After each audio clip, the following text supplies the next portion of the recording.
जय श्री कृष्णा दोस्तों, स्वागत है आपका ज्ञान सारांश यूट्यूब चैनल में। दोस्तों, आज का प्रसंग बहुत ही ज्ञानवर्धक है, इसलिए कहानी को अंतिम तक सुनिएगा।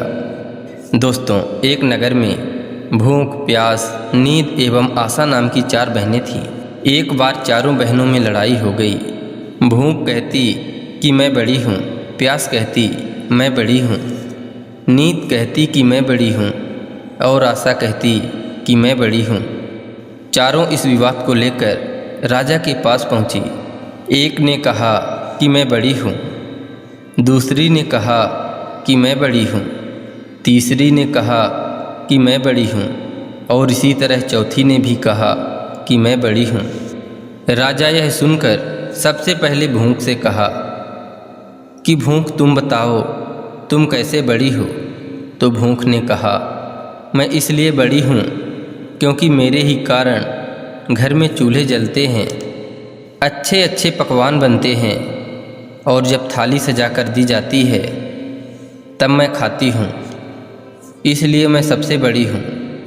यह सुनकर राजा ने अपने सैनिकों को आदेश दिया कि जाओ और राज्य के प्रत्येक कोने कोने तक यह घोषणा कर दो कि आज से किसी के घर में भोजन नहीं बनेगा। फिर देखते हैं जब भूख को भूख लगेगी तो वह क्या करेगी। पूरा दिन बीत गया, पूरी रात बीत गई। जब सुबह हुई तो भूख को भूख सताने लगी, तो वह इधर उधर भोजन का तलाश करने लगी। जब उसे कुछ नहीं मिला तब वह भूख के कारण घर में पड़ी बासी रोटियों को खाने लगी। प्यास यह सब देख रही थी। वह तुरंत राजा के पास गई और बोली, हे राजन, भूख हार गई। वह घर में पड़ी बासी रोटियों को खा रही है। देखिए, मैं सबसे बड़ी हूँ। राजा ने कहा, तुम बताओ कैसे बड़ी हो? प्यास ने कहा, मैं बड़ी हूँ क्योंकि मेरे ही कारण लोग कुएं खुदवाते हैं, तालाब बनवाते हैं एवं बर्तनों में पानी का भी संचय करते हैं, और जब किसी पात्र में भरकर मुझे पानी देते हैं तभी मैं पीती हूँ, इसलिए मैं बड़ी हूँ। यह सुनकर राजा ने अपने सैनिकों को आदेश दिया कि जाओ, पूरे राज्य में घोषणा कर दो कि कोई भी कुएं ना खुदवाएं, कोई भी बर्तनों में पानी ना भरे, सभी तालाबों और कुओं में कड़ी पहरा लगा दो। देखते हैं जब प्यास को प्यास लगेगी तो वह क्या करेगी। पूरा दिन बीत गया, एक रात भी बीत गई। जब दूसरे दिन प्यास को प्यास सताने लगी तब वह इधर उधर भटकने लगी। उसे जब कहीं भी पानी पीने को नहीं मिला तो वह मजबूर होकर गड्ढे का पानी पीने लगी। नींद यह सब देख रही थी। उसने तुरंत राजा के पास जाकर कहा कि राजन, प्यास हार गई, वह गड्ढे का पानी पी रही है, इसलिए मैं सबसे बड़ी हूँ। राजा ने कहा, तुम कैसे बड़ी हो? तो नींद ने कहा, मैं इसलिए बड़ी हूँ क्योंकि मेरे ही कारण लोग पलंग बनवाते हैं, बिस्तर लगाते हैं।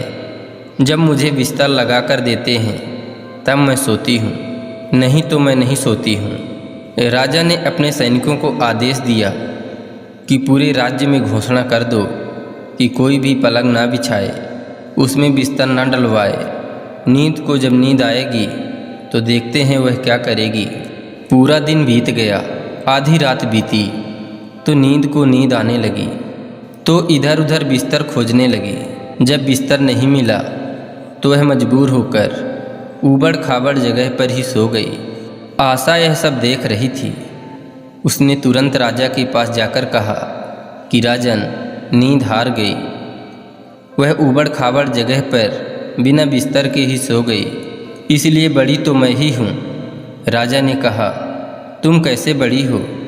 आशा ने कहा, मैं इसलिए बड़ी हूँ क्योंकि लोग मेरे कारण ही काम करते हैं, नौकरी धंधा मजदूरी करते हैं, परेशानियाँ उठाते हैं, लेकिन आशा के दीप को बुझने नहीं देते। राजा ने यह सुनकर अपने सैनिकों को आदेश दिया कि पूरे राज्य में घोषणा कर दो कि कोई भी नौकरी ना करे, कोई मेहनत मजदूरी ना करे, कोई भी काम धंधा ना करे, कोई भी आशा के दीप को ना जलाए, आशा को जब आस जगेगी तो देखते हैं कहाँ जाएगी।